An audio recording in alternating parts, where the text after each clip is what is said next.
నమస్తే రమగారు. నమస్తే జయ. రమగారు, దేవుడి గదికి సంబంధించి, దేవుడు పటాలు పెట్టుకునే దానికి సంబంధించి కొన్ని అనుమానాలండి నాకు. సాధారణంగా మనం ఇంట్లో దేవునికి సంబంధించి ఒక మందిరం ఉంటుంది, ఒక ఒక రూము మనం కేటాయిస్తాం.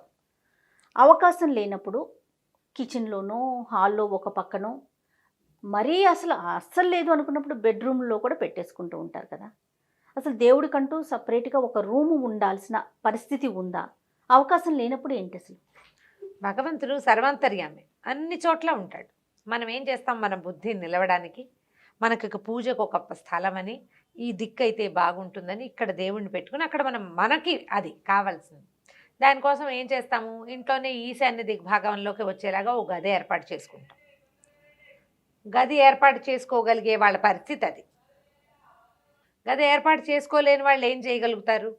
ఏం చేయలేకపోతారు. ఇప్పుడు ఇళ్ళు పెద్దవి, స్థలాలు పెద్దవి, అవకాశం ఉంది, పాతకాలపు ధోరణి ఉంది, అలా అనుకున్నప్పుడు దేవుడికో ప్రత్యేకంగా గది, సామాన్ల దేవుడి సామాన్లని అందులో పెట్టడం. మనకి ఇంట్లో ఏదైనా అశౌచము అశుచి ఇబ్బంది ఉన్నప్పుడు గత్తెలు వేసేసుకోవటం, అవి పెట్టుకునేవాళ్ళం ఇది వరకు. క్రమంగా ఇప్పుడు ఇటీవల కాలంలో కట్టే ఇళ్లల్లో కొంచెం ఇల్లు పెద్దదైతే దేవుడికి ఒక గది. సాధారణంగా 3 BHK 2 BHK ఇళ్ళు ఉన్నాయి ఇప్పుడు.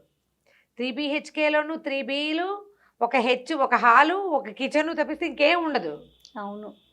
ఈ ఉన్న గదుల్లోనే ఓ గదిని దేవుడికో, లేకపోతే గదుల్లో ఒక ర్యాక్ని, ఒక స్పేస్ని దేవుడికో పెట్టుకోగలుగుతాం. మనకు అట్లా అవకాశం ఉంటే మనం ప్రశాంతంగా అక్కడ కూర్చుని పూజ చేసుకోవటానికి కానీ, ధ్యానం చేసుకోవటానికి కానీ, ఇది ప్రత్యేకమైన స్థలము, ఇది పవిత్రమైన చోటు, ఇక్కడ శుభ్రంగా ఉంచాలి, ఇక్కడ చక్కగా దీపాలు పెట్టుకోవాలి, చక్కగా ధూపం వెలిగించుకోవాలి, మనకి మనసు బాగోలేనప్పుడు వచ్చి అక్కడ కూర్చోవాలి, అప్పుడు మనకు ప్రశాంతంగా ఉంటుంది. ఈ భావాల కోసం మనకి తప్పకుండా ఒక గది అవసరం. మానవ జీవితం ఎన్నో ఆటుపోట్లకు లోనవుతుంది. మనకి ఎక్కడో ఒక సేవలో ఒక ప్రశాంతత, ఒక ఓదార్పు కావాలి కదా. మనం గుళ్ళోకి వెళ్తాం, మామూలుగా గుడికి వెళ్తాం. మన ఇంట్లో కూడా అలా ఒక ప్రశాంతమైన ప్రదేశాన్ని ఏర్పరచుకుంటే మంచిదే, వెల్ అండ్ గుడ్. అవకాశం లేని వాళ్ళ పరిస్థితి ఏమిటి? ఇప్పుడు 3 BHK 2 BHK 1 BHK కాకుండా ఓన్లీ 1 రూమే ఉన్నవాడి పరిస్థితి ఏమిటి? అవును. అక్కడ కూడా మనం ఏం చేస్తాం, ఓ గోడకో దేవుడి పటమో, ఓ క్యాలెండరో, ఒక ఏదో పెట్టుకుని, లేదా ఓ చిన్న చెక్క కరెక్ట్గా ఆ ప్లేస్లో ఒకటి గోడ కొట్టి అక్కడ 2 దేవుడి పటాలు పెట్టుకుని ఏదో దీపం పెట్టుకుంటాం, డబ్బులు దాచే ముంత ఒకటి అక్కడ పెట్టుకుంటాం, ఏవో 4 వస్తువులు అక్కడ చేర్చుకుని అక్కడ దండం పెట్టుకునేందుకు ఒక పరిస్థితి ఏర్పరచుకుంటాం. సాధారణంగా ఇళ్లల్లో జరిగేది. ఇందులో ఏంటంటే వాళ్ళు ఎవరో చేశారని మనం చేయలేకపోతాం. మన అవకాశాన్ని బట్టే కదా. మనం ఏం చేస్తాం, చాప ఎంతవరకు ఉంటే అంత మటుకు కాళ్ళు చాపుకోవాలి, అంతేగా. మంచం ఉన్నంత వరకే కాళ్ళు చాపారు, ఇక వేరే దారి లేదు. అంతే కదా, ముడుచుకోవటమే. అంతే, ముడుచుకోవటమే. ఉన్న ప్లేస్లోనే ఏర్పరిచి పెట్టుకోవాలి, అంతే. దానికి ఎక్కువగా ఆలోచించాల్సిన అవసరం లేదు, దిగులు పడకూడదు అనుకుంటాను నేను. ఎందుకంటే ఇప్పుడు 2 బెడ్రూమ్లు, హాలు, కిచెన్ ఉన్నాయి అనుకుందాం. జనరల్గా చిన్న ఇల్లు. ఇప్పుడు హాల్లో గుమ్మంలోకి రాగానే చెప్పుల స్టాండో ఏమిటో ఉంటాయి, ఓ పక్కన పిల్లలకి పుస్తకాల ర్యాకులు ఏవో ఉంటాయి, ఇక్కడ దేవుణ్ణి పెట్టుకుందుకు వీలవ్వదు. 2 బెడ్రూమ్లో ఒకటి భార్యాభర్తల రూము, ఒకటి పిల్లల రూము అనుకో. మళ్ళీ ఇందులో పిల్లల రూమ్లో ఆడపిల్లలు కనుక ఉంటే ఏదైనా పీరియడ్స్ వస్తాయి, అదంతా చికా కనిపిస్తుంది. వంటింట్లో ఒక పక్కన పెట్టుకుంటారు. కిచెన్లో దేవుణ్ణి ఉండటం మనం చూస్తాం, సహజమే. వంటింట్లోనే ఓ పక్కన దేవుడికి ఒక గూడో, ఒక ఇదో ఓపెన్గా లేకుండానో. ఇప్పుడు ఈ ఇళ్లలో మడి మైలా పాటించకపోయినా దేవుడికి ఆ ప్లేస్ అని పెట్టుకున్నారు, అంతే. అంతే. ఇక అప్పుడు మడి మైలా ఉన్నా కూడా, ఇప్పుడు మైలు వచ్చినా కూడా వంటింట్లో ఉందనుకోండి, తిరగాల్సిందే కదా రమ్మగారు. తప్పదు కదా. అలాంటప్పుడు ఏం చేయొచ్చు, సూక్ష్మంలో మోక్షం. ఆ ర్యాక్కి ఒక తలుపు, అంతే. ఆ గూడుకు ఒక కర్టెన్ పెట్టుకోవటమే, అంతే. ఇంకా మరి కొన్ని విల్లాస్ చూసాను రమ్మగారు. కొన్ని విల్లాస్ చూసినప్పుడు విల్లా చాలా పెద్దది, ఇల్లు చాలా పెద్దదిగా అనిపిస్తుంది, అన్నీ చక్కగా అమర్చుకుంటారు. దేవుడికి వచ్చేసరికి చిన్న రూమ్ పెట్టుకుంటారు రమ్మగారు. నాకు అనిపిస్తుంది మనసులో, ఇంటికి సంబంధించి ఇంత చక్కగా పెట్టుకున్నారు కదా, దేవుడికి ఎందుకు ఇంత చిన్న రూమే పెట్టుకున్నారు, ఇంకొంచెం పెట్టుకుని ఉండుండొచ్చు కదా అనే భావన. వాళ్ళతో అడగలేము, బట్ అలాంటి భావన అనిపిస్తుంది. మనకి ముఖ్యం ఆయనే కదా. అయినా కూడా యాక్టివిటీ ఉండదు కదా, దేవుడు అక్కడ డాన్స్ చేయడు, యాక్టివిటీ ఉండదు కాబట్టి చిన్న ప్లేస్ పెట్టుకుంటారు. నువ్వు ఎక్కడైనా చూడు, పెద్ద రూము దేవుడికి ఉండదు. అవును రమ్మగారు. ఎందుకంటే ఆ దేవుడి గదిలో చేసేది ఏమిటి, యాక్టివిటీ మనది. మనం అక్కడ పడుకోము, భోజనాలు చెయ్యము, పదే అక్కడ కూర్చోము, నలుగురు కూర్చొని అక్కడ కూర్చొని కబుర్లు చెప్పుకోము. చిన్న ఉపయోగం దానికి ఏంటి, మనకు దేవుడికి ఒక ప్రత్యేకమైన ప్లేసు, మనం వెళ్ళి ఒకళ్ళో ఇద్దరో కూర్చుని పూజ చేసుకుందుకు మాత్రమే కావాలి. ఈ విషయం నాకు ఎప్పుడు మీరు చెప్పిన విషయం ఎప్పుడు అనిపించిందంటే ఎక్కువ పటాలు పెట్టుకోక్కర్లేదు. చక్కగా మనకి ఎవరో ఇష్టదైవం 1-2 ఫోటోలు పెట్టుకొని తక్కువగా పూజ అంటే ఈ వస్తువులు తక్కువగా ఉంటే సరిపోతుందని ఒకసారి మీరే నాతో అంతే ఒక వీడియోలో చెప్పారు కదా. అప్పుడు అనిపించింది ఓహో అందుకనే చిన్న రూమ్ అయినా పర్వాలేదు అని వెళ్ళిపోయారేమో, అట్లా పెట్టుకున్నారేమో. పెద్దది పెడతావు, ఇదంతా నింపాలి, ఇన్ని పటాలు రోజు శుభ్రం చేయాలి, అది చేయాలి, ఇది చేయాలి. తర్వాత ఏమో వారా వీర అందరూ పట్టుకొచ్చి ఇస్తూ ఉంటారు, అవన్నీ వేరుస్తామా. పైగా ఈయనకో స్తోత్రం, ఆయనకో శ్లోకం, ఆవిడకొక అరటిపండు, ఈయనకొక బెల్లం ముక్క, ఇవన్నీ చెయ్యొద్దు. చేయకపోతే ఏమైపోతుందో అని భయం. అవును, అదో భయాలు. అవును. మా ఇంట్లో 4 దేవుళ్ళు ఉన్నారు, వినాయకుడికి ఇచ్చేసి, విష్ణుమూర్తికి ఇచ్చేసి, పార్వతీదేవికి ఇచ్చేసి, ఎన్ని చేస్తావు, నీకు అంత సమయం ఏది? అందరికీ కలిపి ఒక ప్రార్థన చేయలేం మనం. వినాయకుడికి వేరే స్తోత్రం ఉంది, వెంకటేశ్వర స్వామికి వేరే స్తోత్రం ఉంది, విష్ణుమూర్తికి ఒక స్తోత్రం ఉంది. నా మటుకు నేను కూడా విష్ణుమూర్తికి వేరు నాకు నోట్లో ఉంటాయి కదా. విష్ణుమూర్తికి వేరు, వెంకటేశ్వర స్వామికి రోజు వజ్రకవచం. మనకి ఇక్కడ సెపరేట్ ఉందా రమ్మగారు రూమ్? రూమ్ సెపరేట్ లేదు, మాది కూడా 3 BHKనే, 3 బెడ్రూమ్లు, హాలు, కిచెన్. హాల్ బాగా పెద్దది మాది. రూములు ఒక రవ చిన్నవి. 3వ బెడ్రూమ్ ని మేము దేవుడికి ఇచ్చేసాం. అదేలే, అందులో మా యాక్టివిటీ ఏం లేదు. 2 పెద్ద పెద్ద ర్యాకులు ఉన్నాయి, సామాన్లు పెట్టుకుంటారు. దుప్పట్లు గిప్పట్లు అందులో పెడతాం, కానీ కొన్ని సామాన్లు బాగా అసలు వాడకుండా ఉండే వాటిని అందులో పెడతాం. దేవుడి మందిరం ఒకసారి నా మందిరం ఫోటో తీసి ఇచ్చాం కదా, ఆ మందిరం ఆ రూమ్ లో ఉంటుంది. మేము యాక్టివిటీ ఏం లేదు అందులో. పొద్దున పూట ఆయన జపం చేసుకోవడానికి, నేను పూజ చేసుకోవడానికి, మా దసరా 10 రోజుల పూజలు. ఇంకా మీరు నేను రామకోట రాసుకోటాలు అని అక్కడే కూర్చుంటాను. వెళ్ళకుండా ఉంటారా? వెళ్ళను. తర్వాత ఏమో అది తప్ప ఇంకా ఆ గదిలో మేము ఏమీ చెయ్యం, యాక్టివిటీస్ లేవు, ఏ యాక్టివిటీ లేదు. 3వ బెడ్రూమ్, దానికి టాయిలెట్ అటాచ్డ్ కాదు, హాల్లోకి ఉంది. అటాచ్డ్ టాయిలెట్ లేని దాన్నే మేము దేవుడి కోసం పెట్టుకున్నారు. పూజ గది లేదు కాబట్టి, ఇంకా మా పిల్లలకి పెళ్లిళ్ళు గిళ్ళిళ్ళు రాలేదు కాబట్టి మా వరకు ఓకే సరిపోతుంది. మిగిలిన 2 బెడ్రూమ్లు, హాల్, కిచెన్ లో మేము సర్దేసుకుంటాం.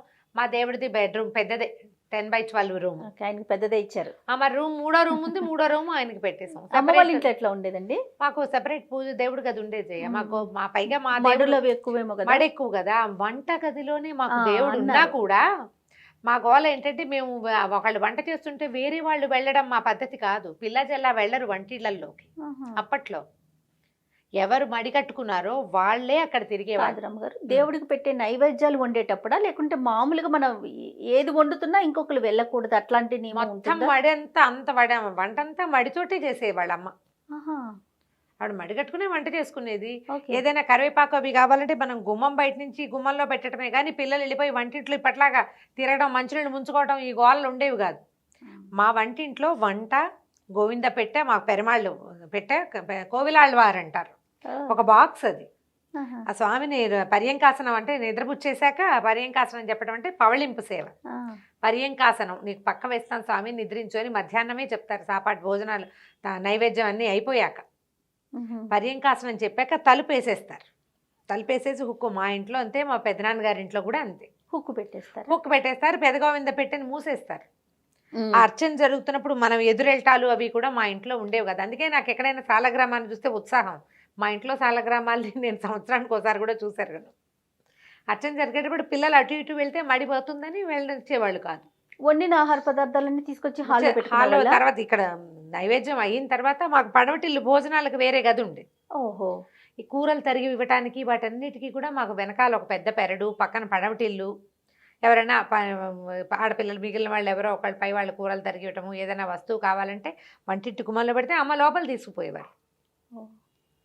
మధ్యాహ్నాలు గోవింద పెట్ట మూసేశారు కదా, మధ్యాహ్నం కాఫీకి, సాయంత్రపు వంటకి ఎవరో ఒకళ్ళం వెళ్ళేవాళ్ళం. ఈ పిల్లలంతా వెళ్ళటం లేదు, మంచినీళ్ళు అన్నీ యువతలే ఉండేవి, పాలు, పెరుగు అన్నీ యువతల బండల్మర అని ఒక పెద్ద అల్మర ఉండేది, అందులో పెట్టేసేవాళ్ళు, అందులో నుంచి వాడేవాళ్ళు. అక్కడ మడి లేదు. మడి ఖచ్చితంగా ఆ దేవుడు ఉన్న ఆ వంటింటికి మడి ఉండేది. పాతకాలపు ఇళ్ళు కదా అది. ఇప్పుడంత సిస్టమ్ ఏం లేదు, సిస్టమ్ మారి అయినా కూడా మా గోవింద పెట్టింది, మా కోవిలాళ్ళవారు అలాగే ఉన్నాడు. మడి కట్టుకోవడం, దానికి విడిగా. ఎప్పుడైనా బందరు వెళ్ళినప్పుడు ఒక ఫోటో పెట్టొచ్చా, చూడొచ్చా అంటే గోవింద పెట్టి అనేసరికి అది ఒక ఇంట్రెస్టింగ్ అనిపిస్తోంది, చూడాలి అని ఒక భావన అంతే. చిన్న చెక్క బీరువా అనుకో జయ, ఇంతెత్తు, ఇంతే, 2 తలుపులు, దానికి ఒక హుక్కు, దాన్ని అట్లా అంటాం. ఆ పేరు అది కోవిలాళ్ళవారు అంటాం. ఇప్పుడు మనం కూడా దాన్ని అరేంజ్ చేసుకోవచ్చు. ఇప్పుడు మనకు హాల్ ఉంది, అవునవును. హాల్లో ఒక ర్యాక్ని దేవుడికి కేటాయించేసుకో, ఆ, దానికి తలుపేసేసేయండి. మీరు పూజ చేసుకునేటప్పుడు ఓపెన్ చేసుకోవటం, అక్కడ కూర్చోవటం, మనకు అవకాశం అదే ఉంది. నేను ఒకళ్ళ ఇంట్లో బేగంపేటలో ఒకరి ఇంటికి వెళ్ళాను. ఆవిడ వాళ్ళు ఎవరో కూడా నాకు తెలియదు, మా అక్కయ్యతో ఏదో శారీస్ చూడడానికి వెళ్తే ఆవిడ నాకు మన ఫాలోవర్ అట ఆవిడ. ఆవిడ చాలా ఉత్సాహంగా నేను జుట్టు తిరుమలలో ఇచ్చాను మీరు చెప్పినందువల్లే అని చెప్పారు. నేను ఒక సందర్భంలో మా టీవీలో చెప్పామేమో, మన ఇంట్లో మన దాంట్లో చెప్పినట్టు లేదు. స్త్రీలు తలనీలాలు ఇవ్వచ్చా అనే విషయం చెప్పాము, చెప్పలేదు రమ్మగారు, మనం మాట్లాడుకున్నట్లు. మా టీవీలో చెప్పాను. ఆవిడ ఖచ్చితంగా ఫాలో చేశారు. అది మీకు మొక్కు, ఏదో విపత్కర పరిస్థితుల్లో మొక్కు ఉంటాం, దాని మీద మాట్లాడదాం మళ్ళీ తప్పకుండా. ఆవిడ వాళ్ళ ఇంట్లో లోపలికి వెళ్ళాం కానీ రైట్ సైడ్ ఒక గోడకి, ఈశాన్యం గోడ అది, అక్కడ ఫుల్ ర్యాక్ పని అయ్యాక తలిపేసేస్తారు. మా బిల్డింగ్లోనే కింద ఒక గ్లాస్ తోటి ఒక హాల్లో ఒక ర్యాక్. ఇప్పుడు నేను కూడా చేసుకోవచ్చు. మాకేంటంటే కొంచెం మడి కట్టుకుంటాం కదా, హాల్లో ఉంటే ఎవరైనా వస్తే ఎదురవుతారని చెప్పి లోపల పెట్టుకున్నాం. కానీ హాల్లోనే ఒక గ్లాసు కబోర్డ్ లాంటిది చేంజ్ చేసుకుంది. జ్ఞానశ్రీ వాళ్ళ ఇంట్లో గ్లాస్ కబోర్డు చక్కగా ఉంటుంది, హాల్లోనే ఉంది, ఫుల్ గ్లాస్ మొత్తం. మనం అలా ఏదైనా సూక్ష్మంలో మోక్షం చేయొచ్చు. మీకు దేవుణ్ణి అన్నీ కలపకూడదు, సెపరేట్గా ఉంచుకోవాలి, దేవుడికి ఒక ప్రత్యేకమైన స్థానం ఉండాలి, ఇలాంటి భావాలు ఉంటే ఒక ర్యాక్ని వదిలిపెట్టండి. గదులు వదిలిపెట్టలేకపోతాం, కనీసం ఒక ర్యాక్, కిచెన్లో ఒక ర్యాక్, దాన్ని క్లోజ్ చేసుకోండి. పూజ చేసుకునేటప్పుడు పెట్టుకోండి. ఇప్పుడు వంటగది పూజ గది కలిసి ఉండొచ్చా? దేవుడు ఇప్పుడు బెడ్రూమ్లో దేవుడు అయిపోయాడు అనుకుందాం, అదొక చింతగా ఉంటుంది. అవునవును. మనం అంటే ఇప్పుడు ఎవరో ఒకళ్ళు నాబోటి వాళ్ళు నోరు ఊరుకోని వాళ్ళు కొంతమంది ఉంటారు, నిజంగా అంటే అబ్బో ఏంటి దేవుడిని గదిలో పెట్టుకున్నారు, మంచిది కాదు, భార్యాభర్తలు ఇక్కడ కలిసి ఉంటారు కదా, ఇలాంటివి మాట్లాడతారు. అమ్మ ఎవరు చూడకుండా ఉంటారా మనని? భూమి ఆకాశాలు పంచభూతాలు మనని చూస్తూనే ఉంటాయి కదా, వాళ్ళే కదా మన జీవితానికి సాక్షులు. ఇలాంటి భావాల్లోకి వెళ్ళకండి, ఏమీ భయం లేదు. మీకు అవకాశం లేకపోతే ఒక్కటే గది, ఒక్కటే కిచెను, చిన్న కిచెను, అక్కడ దేవుని పెట్టుకునే వీలు పెట్టడమే అంతే. దానికి ఒక అడ్డం పెట్టుకోండి. మీ శంక, మీ భయానికి, అది కూడా అదే మీ భయానికి, అంతకంటే ఏమీ లేదు. ఒకవేళ ఒకే గదిలో మీరు అక్కడే పడుకుని అక్కడే తిరిగి అక్కడే వండుకునేటప్పుడు లక్షణంగా గోడకు ఒక చోట దేవుడి కూడు ఏర్పరచుకోండి, అక్కడ దీపం పెట్టుకోండి. భగవంతుడికి తెలియకుండా నువ్వు చేసేదేది లేదు, ఆయన సృష్టి కదా. కాబట్టి అలా భయాలు కాంప్లికేటెడ్ చేసుకోవద్దమ్మా జీవితాన్ని. అవును అవును.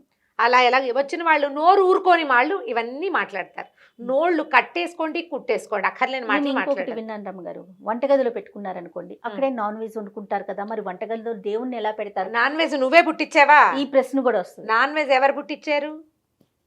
నిన్ను పుట్టించిన వాడే కాదు, అంతే కదా, దాన్ని నీకు ఆహారంగా వాడే కాదు చేశాడు.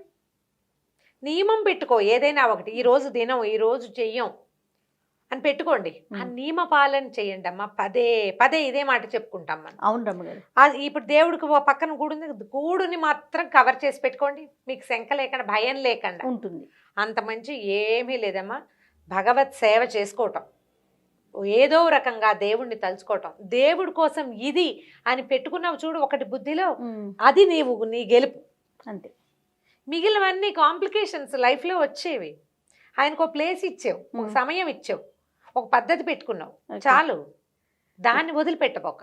నేను ఒక చిన్న విషయం చెప్తాను, సందర్భం కాదు కానీ ఈరోజు మార్నింగే ప్రకాష్ నాకు ఒక కొటేషన్ చూపించారండి, రామకృష్ణ పరమహంసది, పిలిచి మరీ చూపించారనమాట. ఉపవాసం ఉండి భోజనం కోసం ఆలోచించటం కన్నా భోజనం చేసి భగవంతుణ్ణి ప్రార్థించు. బాగుందిగా, అనిపించింది నాకు. అంతే, అట్లా అంతే కదా రమ్మగారు, ఏవేవో పెట్టేసుకుని ఆలోచించి ముందు చేయాలా వెనక చేయాలా, ముందు చేస్తే ఏమవుతుంది వెనక చేస్తే ఏమవుతుంది. మీ ఇంట్లో దేవుడు కూడా ఉంటుంది, ఏదో అత్తగారి ఇంట్లో ఉంది, పెట్టుకో, వంటింట్లోనే పెట్టుకో, బెడ్రూమ్లోనే పెట్టుకో, హాల్లో. ఇప్పుడు ఇంకెక్కడైనా అవకాశం ఉన్నా తీసుకెళ్లి బెడ్రూమ్లో పెట్టుకోమని చెప్పలేదు, ఇది నోట్ పాయింట్. మీకు అవకాశం లేనప్పుడు ఎక్కడో చోట దేవుడికి ఒక అవకాశాన్ని ఇవ్వండి. ఒక్క చోట ప్రార్థన, అక్కడ ఒక్క 2 నిమిషాలు నిలబడి దండం పెట్టుకుంది. బయటకు వెళ్ళేటప్పుడు పిల్లలు దండం పెట్టుకునేందుకు, నువ్వు దండం పెట్టుకునేందుకు, ఒక అగరత్తు పుల్ల వెలిగించి పెట్టుకునేందుకు అవకాశాన్ని తీసుకో. అప్పుడు భగవంతుడు నీ యందు ఉంటాడు, నీతో ఉంటాడు. నమస్తే రమ్మగారు. నమస్తే.